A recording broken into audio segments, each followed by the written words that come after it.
From the New York City area, welcome to the Badass Counseling Show, where the master badass himself, Sven Erlandson, takes you deep and gives balm for the soul, baby.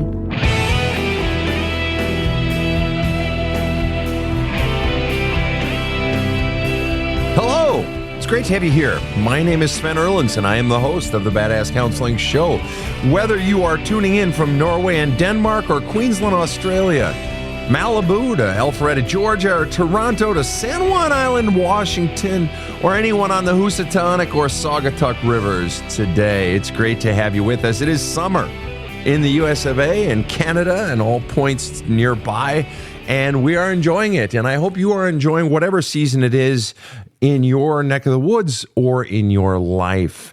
We're here to serve you, and I am joined in studio, as per usual, by the incredible Casey, powerhouse creative energy behind this whole enterprise. And then, of course, the brains of the outfit. You all know him, Rob the Rocket. Rob, you are looking handsome today, young man. I shaved, you know.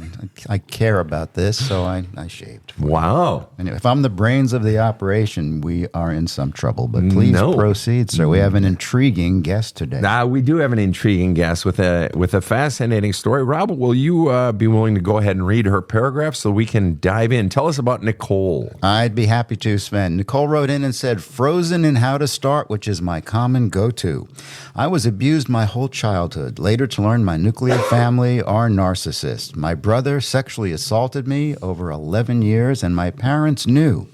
I have no recollection of my parents sexually assaulting me, but I do clearly remember verbal, emotional, and physical abuse. I apparently trauma bonded with my husband of 24 years, not great, and my parents started to abuse my oldest son. That's when I learned about grooming and removed them completely from my kids and myself. My parents sued us for grandparents' rights. The judge read my 11-page affidavit about my abuse and my child's, and the case was thrown out. Then my parents stalked us, wrote letters, and used others' handwriting on the envelope so I would open the letters. We had to take them to court to stop them from doing what they stated they would. Now I'm trying to continue to find and heal my inner child with a great therapist, but really want the badassery. I've had 30 years of counseling. I'm 51 now and want to love myself and my next chapter. Thank you. I'm going to throw up now." Well, Nicole, I hope the throw up went well, and it's you've had a client opportunity to maybe wash your mouth out, take a little brush your teeth, and you're ready to go. You're ready to go. Are you ready to go, Nicole? I am ready, and I didn't throw up, so I was very proud of myself. Well, good. That's all right, though. Sometimes a good, that can do a body good. After a night of drinking, that can be a good thing. But here we are to talk about the past. All right, Nicole, so just give me a quick catch-up. Brother sexually assaulted me over 11 years. From what age were you to what age were you that your brother assaulted you? I can only remember instances from 4 years old until I was 15, when I was big enough and strong enough to beat him up. And how much older, just out of curiosity, was your brother than you? How many years? Only 3. Okay. So for him, it was ages 7 to 18. Okay. And you state in your autobiography that your parents knew. Tell me about that. Tell me how you know. I believe you. Fill us in on the story. My brother and I had to share a room. We lived in the city, and so there was a 2-bedroom apartment that we lived in. But they 100% knew when I was 10 that this was going on because we were visiting my grandparents down in Florida, and we needed to get into our bathing suits. And my brother was sent into the bedroom at the same time as I was, and I was told by him to lock the door, which I refused to do. So during my assault, my mother walked in. So I know they know because she walked in on it. And her reaction? She took me into the bathroom and told me to wash my face and to put on a smile because we had to go to the pool. And I told her that she needs to help me because he does this all the time.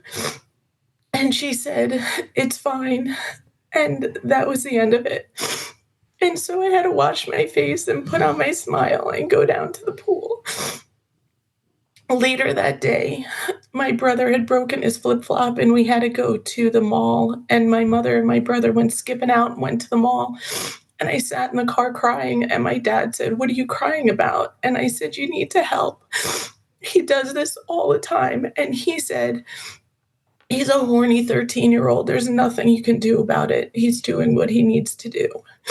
And so I had nobody to go to. And I had to deal with it until I was old enough and big enough and strong enough to stop it myself. And the memory is still fresh. Wow. And tell me, to the best you're able, tell me, first of all, what are you feeling right now? Give me a feeling word. I've been learning feeling words over the last year because I never had them.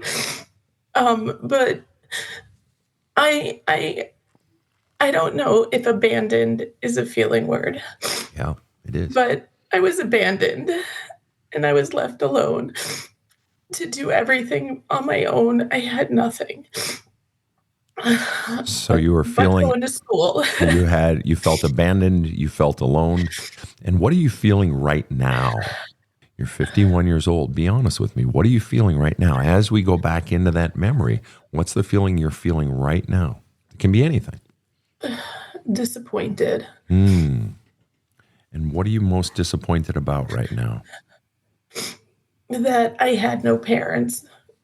I had nobody. And I tried. You tried what? I tried to get help.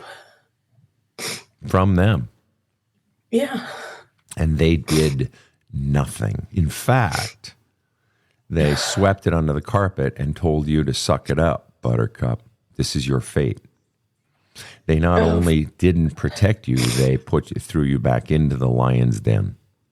And was that the last you ever said of it to anyone in your childhood? Yeah. Yeah, understandable. Yeah. Of course. And what would you say was the underlying message you got from mom and dad? What really were they saying?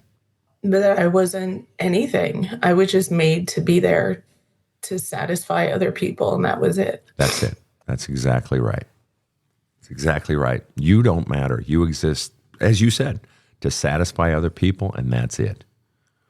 When was the first time then after that? You're telling it to us now at 51, but I'm going to assume, you said you've been in therapy, et cetera. I'm going to assume that you've told this story to others, this heinous story of your childhood. When was the first time you told it after that?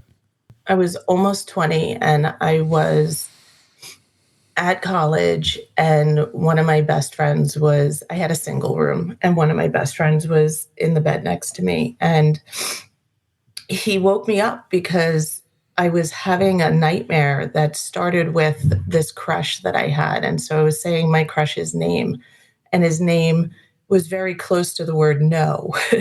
And so in my dream, I then started screaming no and like thrashing. And my friend woke me up and he said, "I can't let you continue in this dream. I don't know what's going on and I'm scared." And so I told him that I was having this fantasy with this guy. And then all of a sudden it was my brother choking me. And I couldn't get out from underneath him. And that's when I was woken up. And so I had to explain it all to him because I never really thought about it. I really didn't know after a while if it was real or not real what happened to me. I thought it was little dreams and little weird things that would happen. And I couldn't absorb it. And then I took a human sexuality class the next semester to find out. Like my dad would always say, it's normal. It's just in our culture, it's not normal. And so it's normal in other places around the world that the brothers get to do this. And so I never felt that it was normal. And so I took a human sexuality class to gain access to somebody telling me, "Oh, in, this place, this happens in this place, but we find it to be taboo. It's our problem, And that never happened. My class didn't resolve it. And so at the end of the semester, I was speaking to my professor, and she sent me to therapy. And that was the first time that I was in therapy. And because I was a full-time student, I was able to go to therapy on campus. One of the nice perks of higher education. Let me ask you, at what point in your life did the memories of everything that your brother did to you, everything that your parents did to you, really? Because you've explained how they handled this, but then you also said they were mentally and verbally and physically abusive to you as well. So you were getting it in every way possible. But specifically these snippets, what you called sort of little dream snippets that you had been getting and almost not sure if they were real. When did you finally come to the realization or the acceptance that they were in fact real, that these weren't just dreams, that they were real? When did you accept that or choose that, or however you want to say it? We know at 19 you weren't sure, and you know it didn't make sense. We know at 51 now you accept that this was fact. This did happen. This is my past. So sometime between 19 and 51, so we're talking about 32 years. In those 32 years, if you were to roughly spitball when it happened, was it when you were 49? Was it when you were 27? Just if you were to just spitball, you don't have to be exact. When I was 38, I woke up from, I was hysterical crying, and I woke up and I wonder if this was that, because I thought I was in my 20s when I was 38 in my dream. And I realized in my dream that my whole childhood was fucked. And now I'm almost 40. And I was just learning to take my life into my own hands I had already separated from my parents. I was in years of trying to get them to understand what was going on in therapy with them. I spent 6 years doing that. But at 38, I think was when everything went really, truly crashing down. After I had to protect my son, after I had to tell my parents I couldn't see them anymore, after all of that, I think that was the biggest moment. I always knew, but that was when it was life-changing, if that's what you're asking. That's great. So it really, really at that point at 38, really just punched you in the face with full force, sent you reeling like, holy shit. Oh, wow. I think that was the first time I actually fully was angry. Oh, wow. And how much was stolen from me. Oh, yeah. Stolen and done. Stolen, taken, and given, so to speak, inflicted. Wow. And so then that actually raises an interesting point. You said your anger finally came. Okay, so that was 13 years ago. You're 51 now. Why do you think it took so long for the anger to come? I think I needed my experience when the things were happening to me that were happening to me. And I was not in control, but I was in control in a way. When they were starting to groom my son at 4, and I walked in and saw that happening, that's when I realized it was more of an outer body. Like, these people are so fucked up that they're now even trying to be in therapy with them, discussing with them what they did to me, how they hurt me. They're being in denial. And then seeing it happen in my child was the most unsettling thing. And I know that you've talked about Oprah and you've talked about Dr. Phil. And for whatever reason, I never watched them. But the week before I walked in my parents' house and heard my children, one was crying, the other one was in this grooming situation. The week before, they both were talking about grooming and groomers and how it happens and the little stages and the little things. And what I walked in on was my mother holding my youngest, who was about 1, between her legs and like containing him. And they were standing by my parents' bedroom door. And he was screaming and crying because he was pissed he wasn't in the room with my dad and my son. And I heard him crying when I got there. And I said, what is happening? Because I had left the house for a little while, actually, to go to therapy. I had nobody watching my children but the freaking abusers. And so I popped open the bedroom door and my father was playing lightsaber with my son. And so they were just playing. They were just playing. But that was so clearly grooming because it was behind a door. It was private time with Papa. He was left alone. Nobody was allowed to go in and interrupt. And when I saw that, I lost my shit. And I said, I can't. And it took me 2 years after that to separate them completely because I had spoken to a child psychologist to do the easiest, most gentle way for my children to no longer be involved with my parents because they were involved a lot. So I had to take in consideration the slower transition of they were never left alone. Got it. Let me ask you this question. You state early in your paragraph, specifically, I have no recollection of my parents sexually assaulting me, but I do clearly remember verbal, emotional, and physical abuse. And now you're saying that they were grooming your children. And I guess what I'm wondering is, what do you believe that they, or no, what do you believe they were grooming your children for? Oh, 100%. He was grooming my son to be a plaything in a way. And wait, just so we're clear, he presumably my father. You didn't say her as well. So we'll start with he. Well, her too. Yeah, okay. She was involved. She knew they were complicit. They were grooming my children, their grandchildren, for them, mom and or dad, or grandma and or grandpa, to sexually assault your children. You believe they were grooming them to sexually assault them in the future. Did I hear you correctly? Just so we're clear. Correct. When my son was 4, he told me that he went to use the bathroom and my father held his penis for him to use the bathroom. And I said to him, okay, when you're there, if you have to use the bathroom, lock the door because nobody should be touching you. So then we had the good touch, bad touch, who to touch, not to touch, Great. Nobody, whole conversation. Great. And that if anybody tells you to keep a secret from mommy, it's usually not a good thing for you to do. Mm-hmm. It's dangerous. So unless it's a present you're going to give me later, right, don't keep a secret from mommy. You're never in trouble. And so I had a very big open communication with my son, both of them.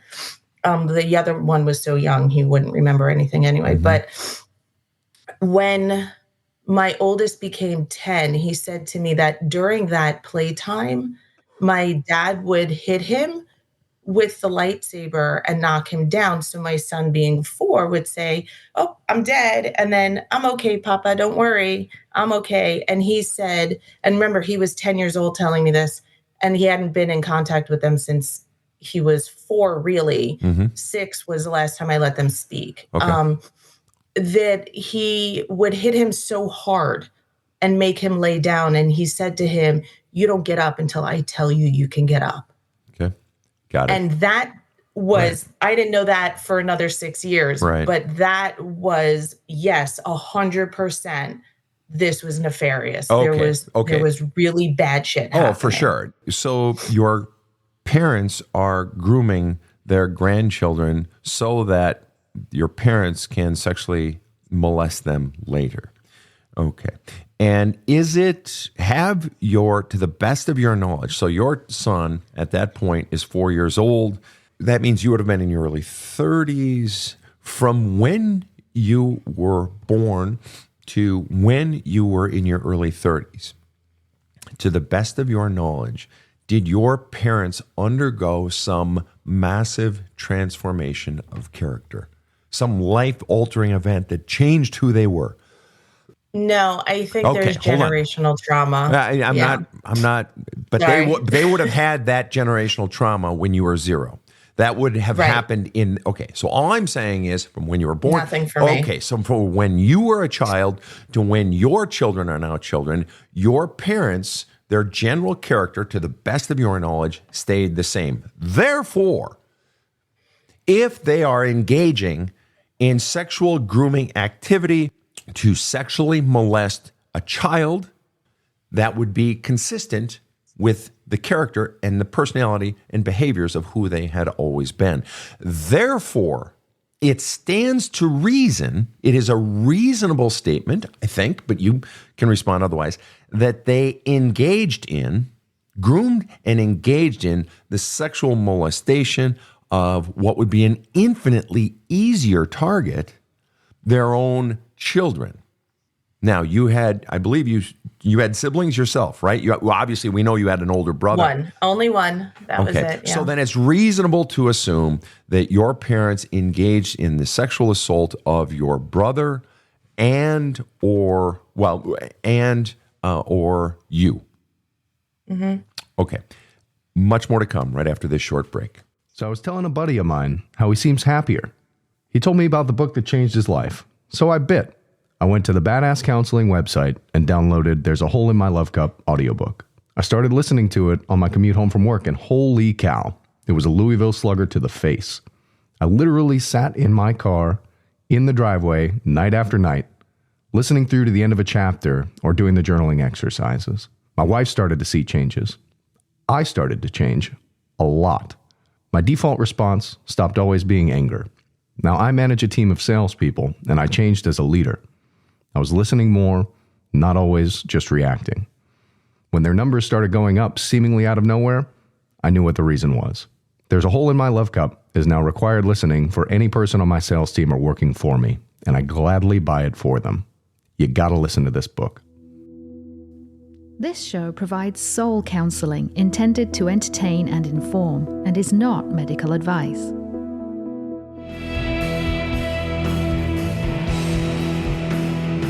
Now, back to the badass. We are back with Nicole. Nicole, next question then.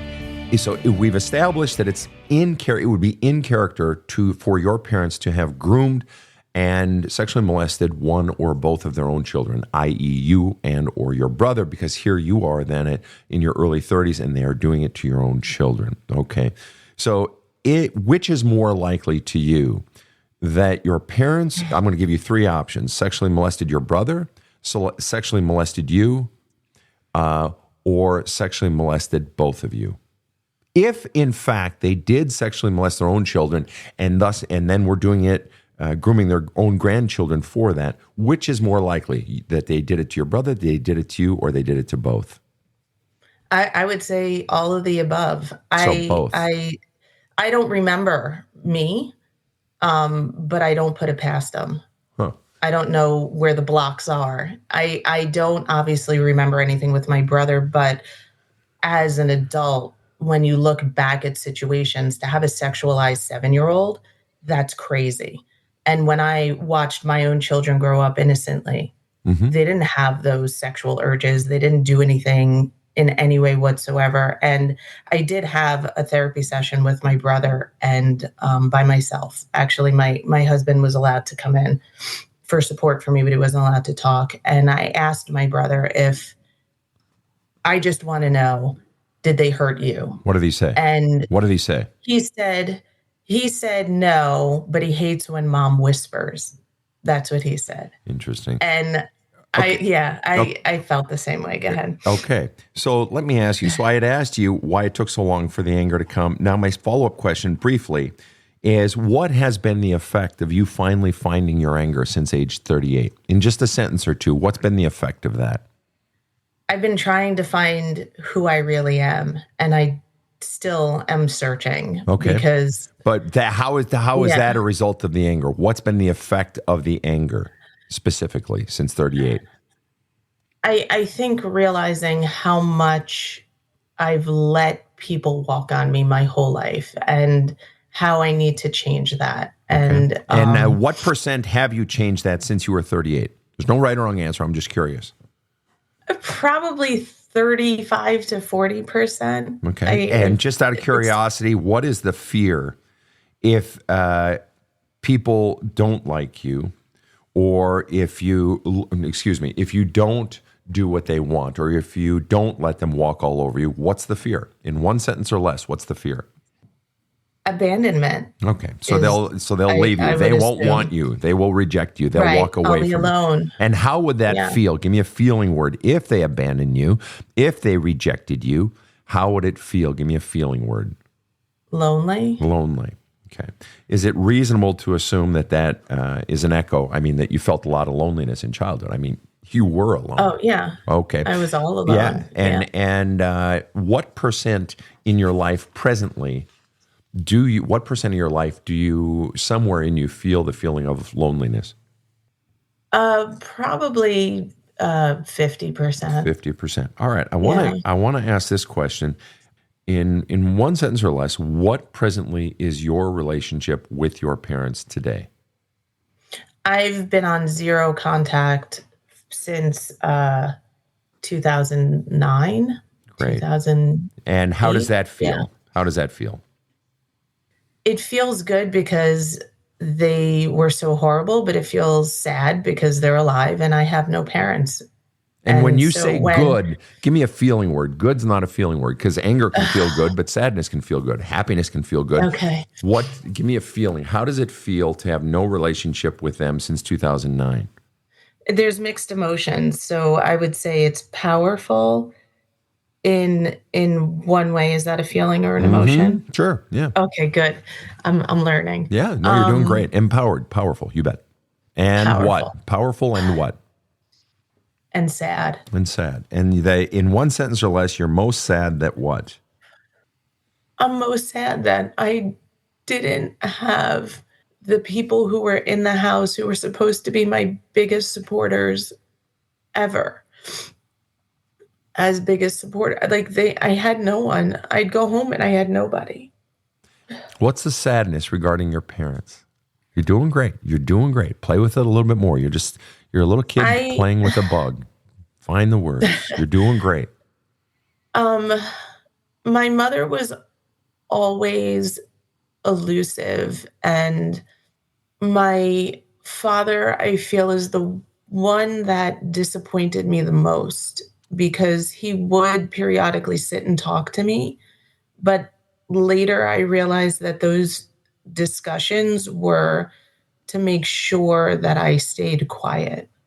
Gotcha. So they weren't really supportive. They weren't what I thought. And so you're saying when you think about your parents and asking how it feels today that you've had zero contact, you said it feels powerful and it feels sad. And I said, what's the saddest part? And you've played with it now and you've done great. So now and clearly it's still charged with emotion because you're crying, which is great. But let me ask you, now sum it up. What really is the saddest part? This disconnection I'd asked you from your parents since 2009. I asked you what then the saddest part of that is. So now put it into one sentence. What ultimately is the saddest part? I lost a lot of family when I stopped talking to them. So I was left alone again. And because my parents are so manipulative, and of course they would never say what they did and the reasons why, they blamed everything on me. And stay with this ad. I lost a lot of family. Who ultimately did you lose? Who's at the top of the food chain of who you lost? Is it your third cousin once removed? No, probably not. No. Who ultimately are we talking about that you lost? Well, my cousins, my aunt and uncle. My parents villainized my grandmother, so I never spoke to her until I was 32. That's a whole other topic, but that was amazing. So you lost your cousins. Wait, you lost your cousins, you lost your aunt and uncle. Yeah. Which was the greater loss, your cousins and aunt and uncle, or losing your parents for you? There's no right or wrong answer. I just want to know what it is. I don't think I ever had my parents, so it was losing my aunt and uncle. And presumably because you lost your aunt and uncle because your parents turned them against you, something like that? It was, again, generational trauma. There's so much that, like, my voice reminds my aunt of my mother, and she never really got along with her. And to hear the hurt that my mother put me through hurt her so much that she just couldn't deal with even being in conversation with me about anything. So and I your would never aunt talk about things. So your aunt cut herself off from you, or cut you off from her. She chose that. Wow. Yeah, that's painful, and so extremely painful, of course. And so you lost a lot of family. Let me ask you a strange question. And this is going to sound fucking stupid, but it's a Sven question. It's an honest question. What are you still wanting from your parents? An apology. So if they wrote you a note and said, "We're sorry," just a note that said, "Sorry for everything," then would you be better? What would you get out of that? No. Okay. No. Okay. No. So you don't want an apology. What do you want? Or be more specific. Sum it up.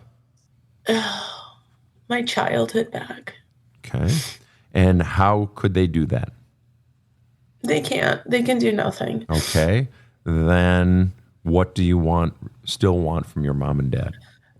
Nothing. Yet you said apology to begin with.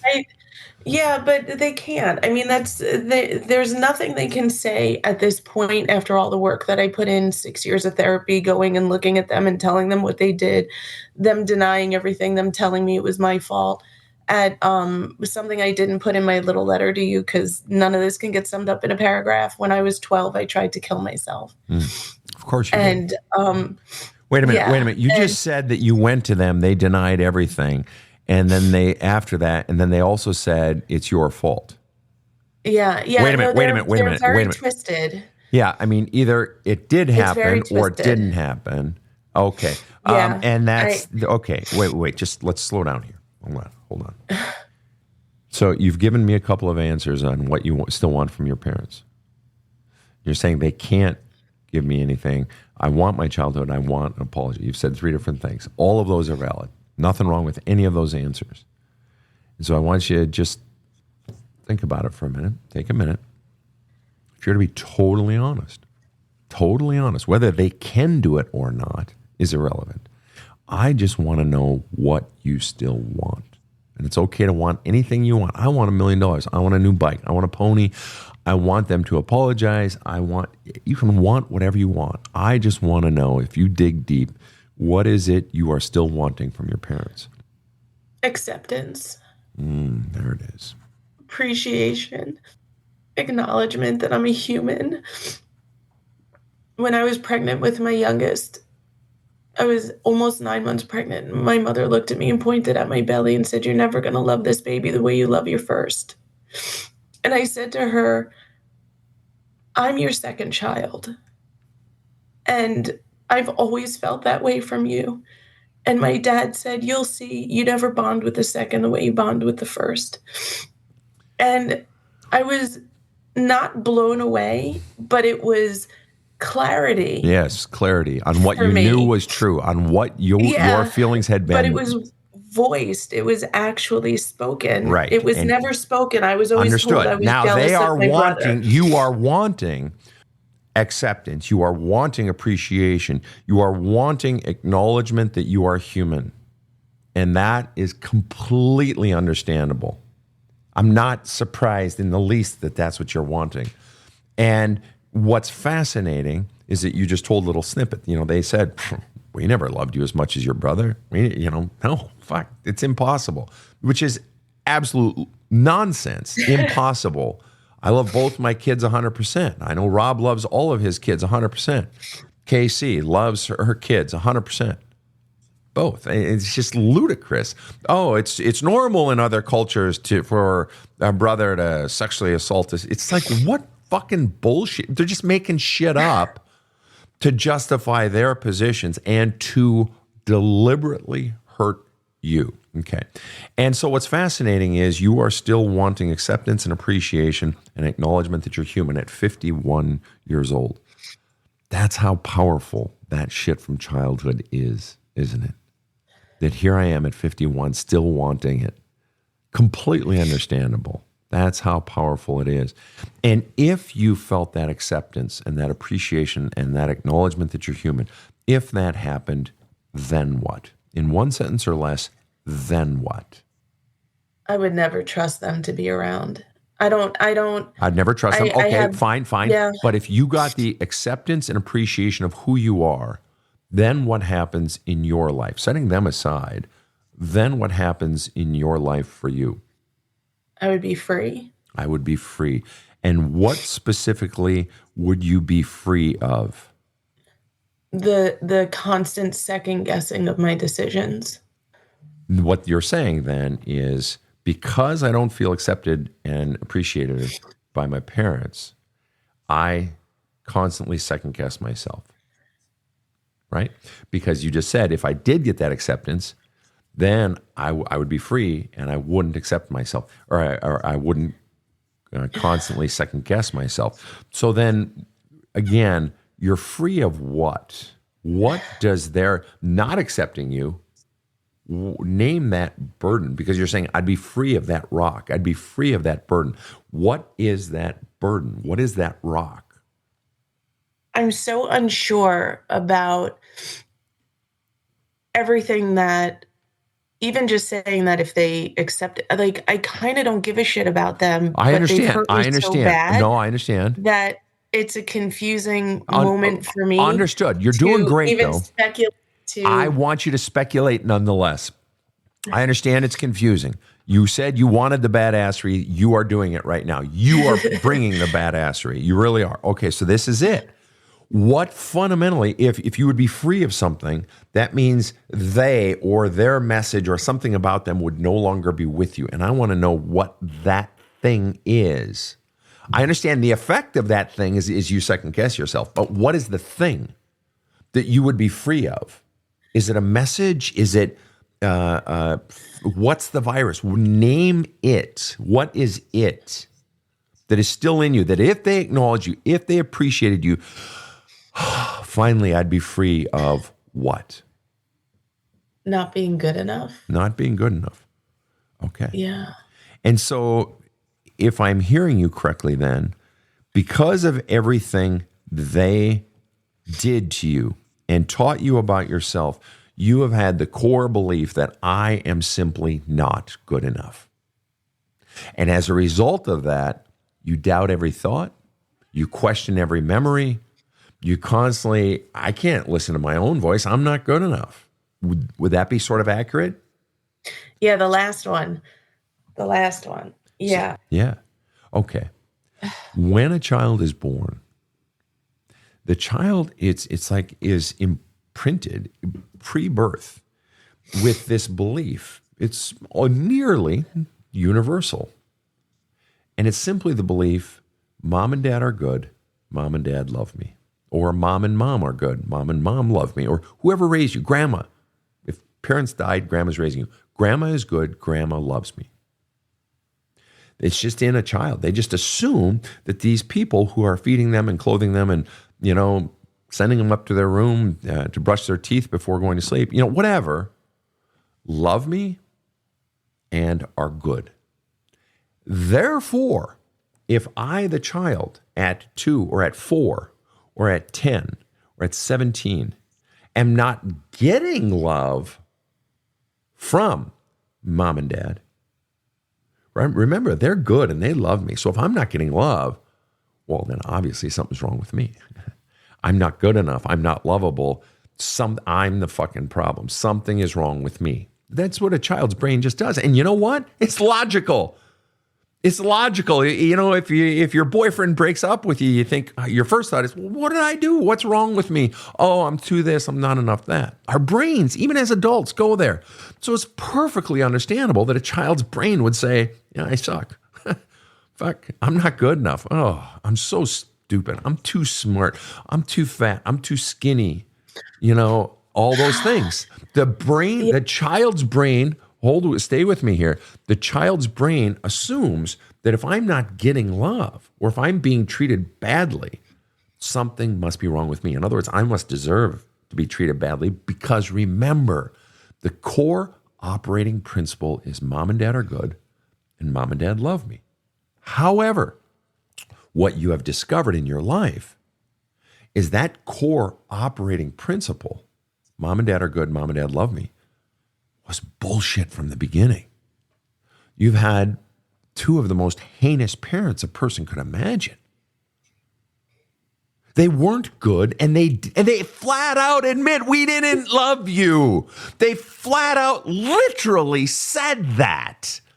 And if we were to go to your parents and say, should you judge a woman by her actions or by her words? I am betting they would say, oh, judge a person by their actions. Good, we're going to judge you by your actions, motherfuckers.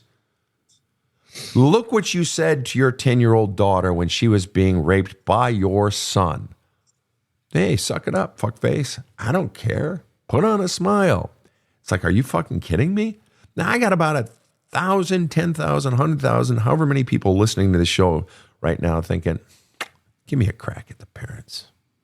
I have a line. And so, hold on. And so what that means is if they didn't love me, which they flat out admit, and that they weren't good. If you are allowing, encouraging anything, sexual molestation of one of your children, it's done. You're not good. Furthermore, if you are physically, mentally, verbally abusing a child, you are not good. Okay. So recognizing that, then the reason that child, you, is not getting love has nothing to do with the child. Let me ask you this question. You have sons. Let me ask you this question. As you think about your children, and you've likely been around kids your whole life and so forth, is there anything that a 10-year-old could possibly do that would justify that child feeling like they are unlovable? Is there anything a 10-year-old could possibly do or be that would be sensible that they would believe, oh, I suck, I'm unlovable? Is there anything? Tell me. No, there's nothing. Precisely. And children at 4, at 10, it's right. They're rambunctious, they're playful, they're sweet, they're cute, they're beautiful, they're wonderful, they're grumpy when they don't get their nap. That's their kids.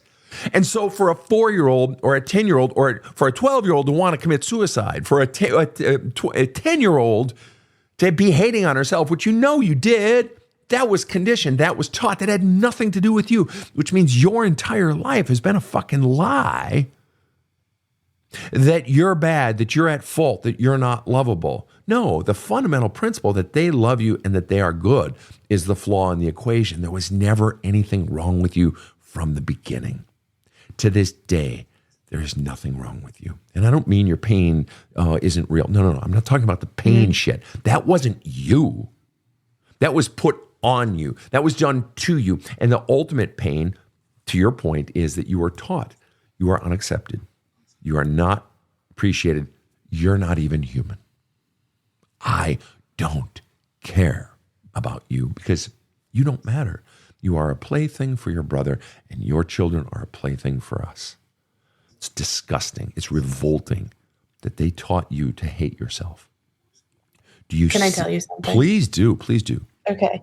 When I tried to kill myself, my mother and father weren't home. My mother came home. My dad was waiting in the car. My mother's words to me was, "Did you leave a note?" And I said, "What?"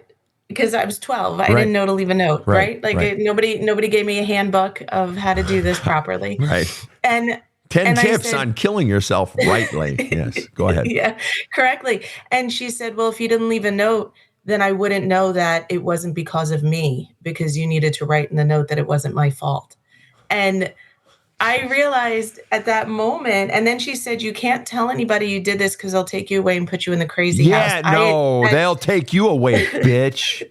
Anyway, go ahead. Sorry. I didn't know. It's fine. I didn't know anything. And then she said, "If I tell anybody about anything, they won't love me. Nobody will love me. Nobody will protect me. Nobody will take care of me. I have to keep it a secret. I have to keep it in the house." Right. And I can't even tell my father. And so eventually I did. Why did she not want you to tell your father, do you think? I don't know. Speculate. Because she's crazy. Understood. Yeah. But if you were to speculate, what was the fear driving her behavior? Why would, if he's in cahoots in all of this, what is it, on the sexual molestation, all that, they know the whole fucking story. What is it about suicide, though, that she didn't want him to know? Why? I just think it shames her. It shames her. I don't think it was protecting him. I don't think it was protecting me. I think it was her fail. That's what I'm asking. Why does she wants him to not know, because she would feel like she had failed, which implies that he would judge her then? I have no idea. Their relationship is so fucked up. Understood. I really don't know I was anything. just wanting speculation on why he would say that. Anyway, the point is, yes, there was nothing wrong with you, yet you were conditioned to believe there is, which means to this day, if you believe any of that, which I'm guessing you probably do still somewhat believe some of that about your worth, otherwise you wouldn't be wanting them to acknowledge your worth.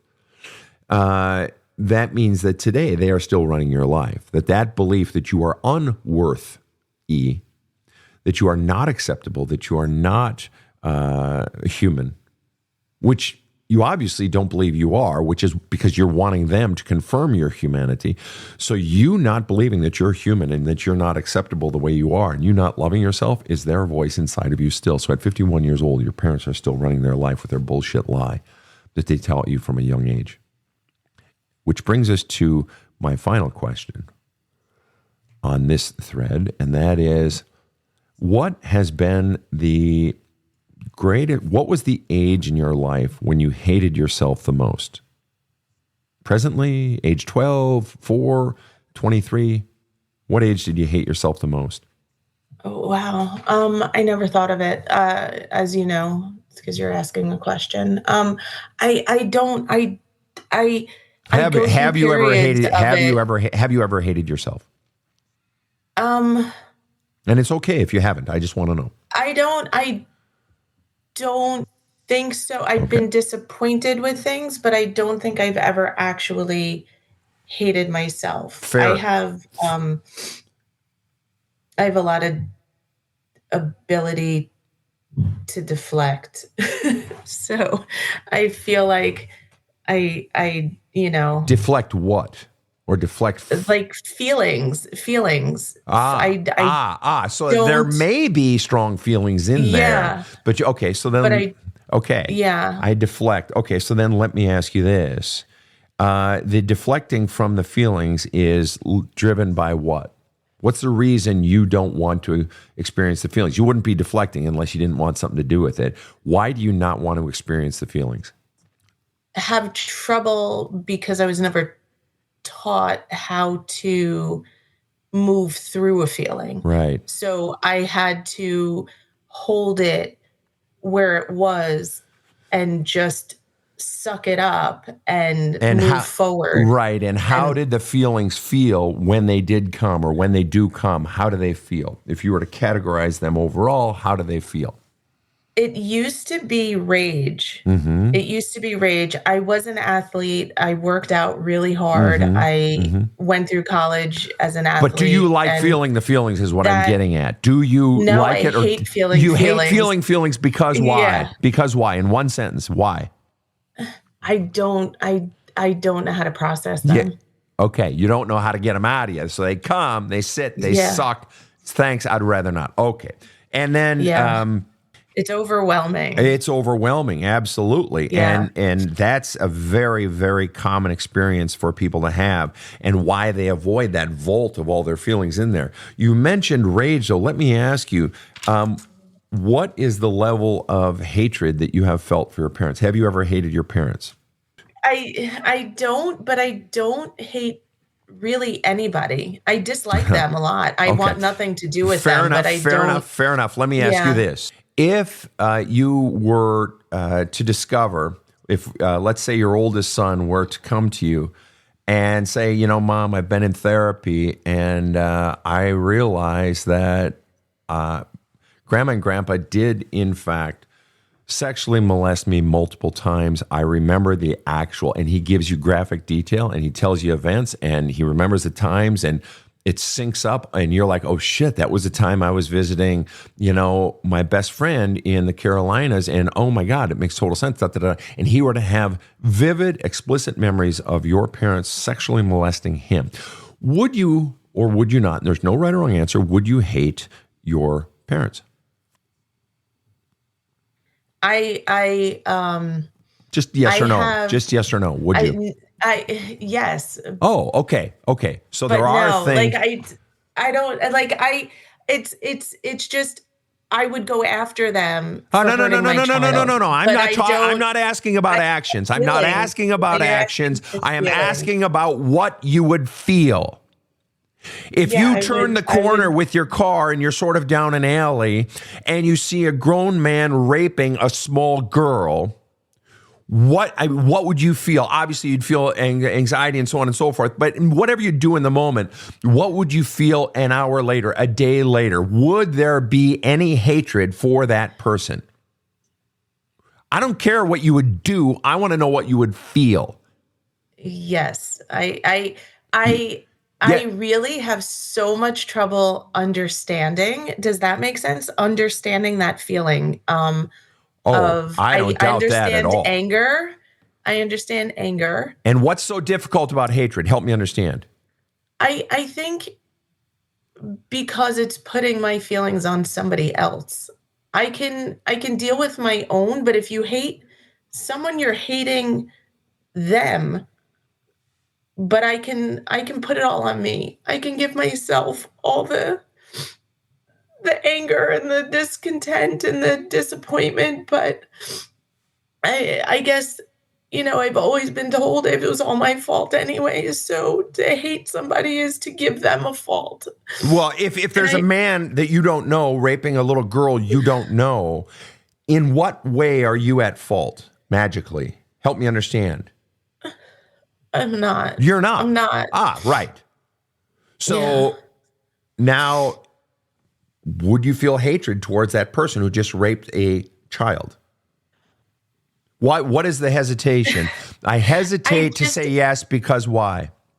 Because I really honestly don't know that feeling. Okay, and that's fair. And Yeah. I actually fully believe that. And what I'm saying is the source of your healing is you going into exactly that feeling.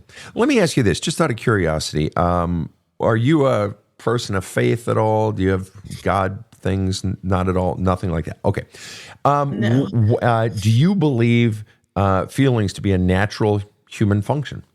To be happy or to feel sad or, I won the lottery, to experience euphoria or whatever. Are feelings natural human, part of any human experience? Yes or no? Yes. Okay. Which would mean then that sad, happy, elated, disgusted, depressed, lethargic, peaceful, calm, all of those are just natural responses. Somebody hands me a bouquet of flowers and says, Sven, you're not as dumb as you look. I say, oh, thank you for the flowers. That feels nice. That makes me feel happy. Okay. It's a natural response to a stimulus. Okay. Hatred is a natural human response. For people who believe in a God, I would say, well, God created hatred. You don't have to act on it, but you having the feeling, or if you're an atheist, you have the feeling just like you have any other feelings. Why is one morally bad and the other is morally good? No, they're just morally neutral. The morality comes in when you do something with it, do something that might hurt someone else, etc. But just the feeling itself, it's morally neutral. It's neither good nor bad. It simply is. It serves a function. And the function it serves is to get the ouch out of you. It's a response to a pain. And what you're saying is, and you maybe heard me describe it this way before, but feelings are like a train coming into a station. They come in, they stop, they let people out, they let people in, and the train leaves the station, goes chugga, chugga, chugga, chugga, off into the distance till it's just a dot, and then poof, it's gone.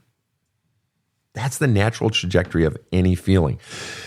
Where we run into problems is when we don't let the train into the station, because I don't know how to get it out of the station. Well, what do? We fuel it up, make sure it has fuel, make sure the doors are closed, and we send it on its way. But if you've never been taught that, you tend to just say, fuck that, I don't want to have any fucking trains in my station. I don't know what to do with the train. No one ever taught me trainery 101. Okay. So you were taught your feelings don't matter. Your trains don't matter. You were never taught any value in your feelings. And so you shut that down. So train station closed today. So you've got a whole village packed with all these old fucking trains.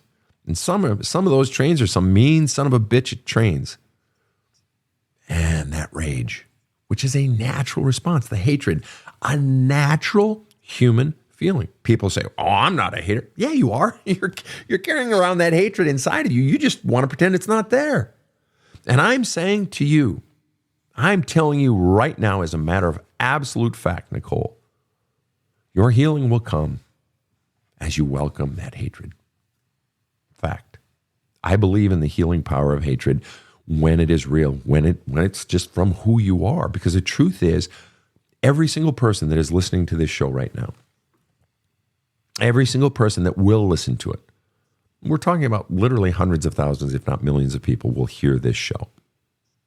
And I'm willing to bet 98%, 100% hate your parents for what they did to you. It's a natural human response to awfulness, to horror. It's a natural response. And your healing comes when you allow yourself to feel what that 4-year-old, 8-year-old, 12-year-old, 23-year-old naturally felt. It doesn't require any action as far as on them, but it requires welcoming it and giving it a facility to leave. And what's the facility? You hear me talk about it all the time. Writing a letter is a great one. Writing multiple letters, the more powerful the feelings, writing multiple letters to flush out those feelings. Journaling about it, allowing the tears. You're a worker-outer person. You were in college. When you're working out, getting out the energy physically as well. I journal while I'm working out. And I hit those weights hard then. But it's not just the physical workout. That's not enough. It's not just enough to go to yoga or to go running or to go for a vigorous walk to get the physical energy out, because unless it's given words, it's not leaving the station. And what I'm saying is, the more you access that rage and that hatred, the more you honor the fact that those feelings of that little girl, of that 51-year-old woman are legit, they are justified, they are right, they are good, they are true. The more you acknowledge that and allow those feelings up and out of you. Yes, they're heavy to pull out of that vault, but if you scoot them out by the journaling, by the letter writing, by some of the other tools I talk about in my book, the more you scoot them out, the heaviness of the burden equals the lightness you will feel as you release it. But here's the thing. It requires courage. And because it doesn't feel good. It can feel overwhelming, but the more you do it, bit by bit by bit, those bits become a little bigger. Now you're doing medium bits, then you're doing large bits, and you're releasing it, and it goes. And it takes courage. But here's the thing. Inside of anger, inside of hatred, inside of rage is a no. No, this isn't right. No, fuck you. No, you did not have a right to do this. That did not feel good. No, I don't want you to do that anymore. No, in those memories, finding that no of that 7-year-old girl, giving her a no. She's asking you to finally verbalize the feelings that she feels. You are setting her free. Now at 51, by having the courage to go into those memories and bring those feelings up, you are finally giving that 4-year-old, that 10-year-old her voice. You are doing it. And she's coming to you with that cigar box full of all her feelings, all the receipts of all her feelings, saying, please open it. I wasn't strong enough. And your 32-year-old self is coming to you saying, please open it. I wasn't strong enough. And your 47-year-old self is coming to you saying, please open it. There are all the past yous are in this line with these boxes saying, you can do it. We believe in you. We need you to set us free. And you know what? You set them free. But what they are doing, the gift they're giving you, is they are introducing you to your authentic self. Because all of those boxes are full of the receipts of all of your authentic feelings. This is what it was. This is who you are. No one wanted your feelings back then, but now you, 51-year-old you, who is stronger, though you don't always feel it, you are stronger than you were at 8. And you're saying, oh, this is who I was. Yes, this is who I was. Inside the anger, inside the rage, inside the hate is the word no. Inside of the word no is the word I. I don't like this. This isn't fair to me. This is not okay to me. You hurt me. By you finding your rage, you are finally finding your I. You are finally finding your me. You are finally finding yourself because you're saying, fuck it, I'm going inside the fucking cigar box. I am going to learn who I really was. I am going to acknowledge the truths of how they made me feel. I am going to give that 8-year-old girl her voice. And the truth is now, if you don't do it, now it's you silencing that 8-year-old girl because you're scared. And I understand you're scared. And every victim is scared. And that is 100% understandable, and not a person would blame you if you didn't do it. But I know I've got about 100,000 or 1 million people listening to this show, hoping you do it. Hoping you do find the courage, and maybe you have a therapist who holds your hand, but the mere fact you're 51 and that still hasn't happened says that it's time to do more work out of session and start doing this shit on your own. Heal yourself, because you got a lot of years left, kid. You're 51. You got a lot. You got, let's say, 30, 40 more years left. Fucking heal it now so you can come alive. I have clients in their 70s coming alive. I got a client just this week, 60-plus-year-old guy, changing his life for the betterment of his kids. I mean, fucking hell. How great is that? Changing himself, facing his fucking demons. 60 plus. You can do it. And I know it's scary, but you can do it. I wrote a 54-page journal, a 54-page journal on the computer a bunch of years ago. Yeah.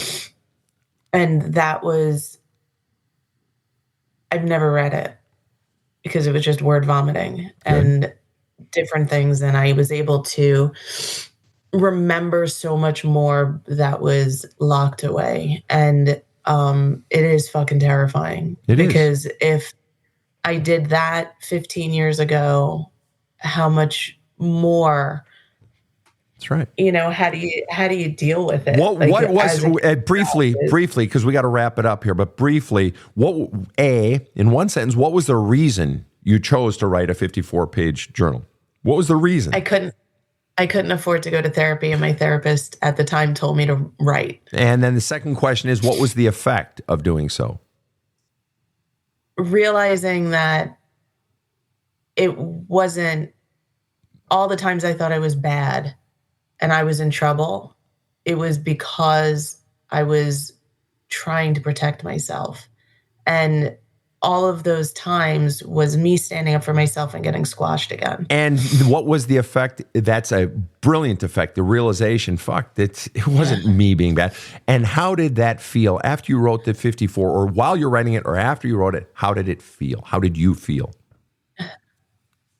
I felt better for a little bit to get it out, but then it's crushing again. It's time again. That's right. Time again. That's right. Okay, so you've admitted that doing that work of writing it out feels good, but oh shit, there's more. Okay, so then it stands to reason if I keep doing that, it will feel better and feel better and feel better until there is no more. Until you've gone into the memories, until you've gone into the feelings again and again and again and again. Until you do that, or as you do that, you're going to feel better and better and better. That's all I'm saying. And is it hard? Yes. Is there more? Yes. Is there always more? No. It is a finite amount of emotion. It is a finite, limited amount of feeling. And the more courage you have to go into it again and say, fuck it, I just want to heal. And the truth is, what ultimately gets us to that point where we go to that scary place of all those memories and all those feelings, what gets us there is the pain of living this way. And either the pain of living this way has gotten bad enough or it hasn't gotten bad enough. And I'm not saying it ain't bad, but if it isn't pushing you into this scary thing, then it's not bad enough. And it is going to get worse.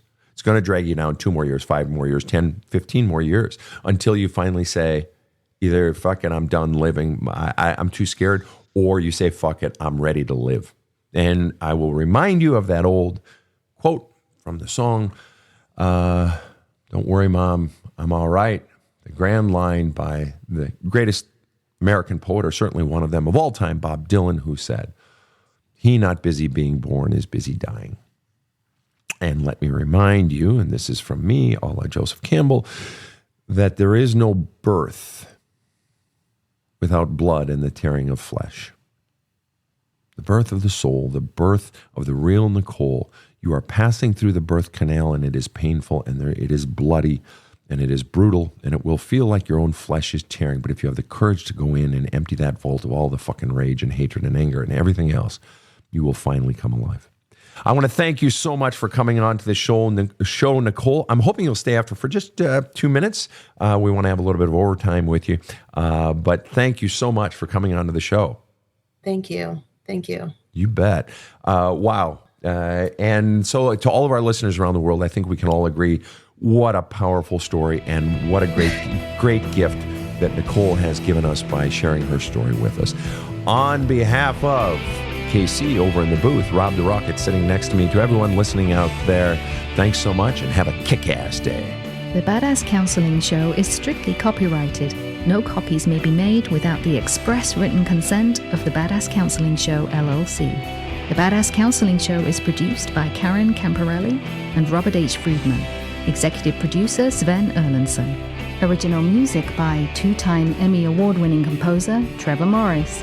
Have a kick-ass day.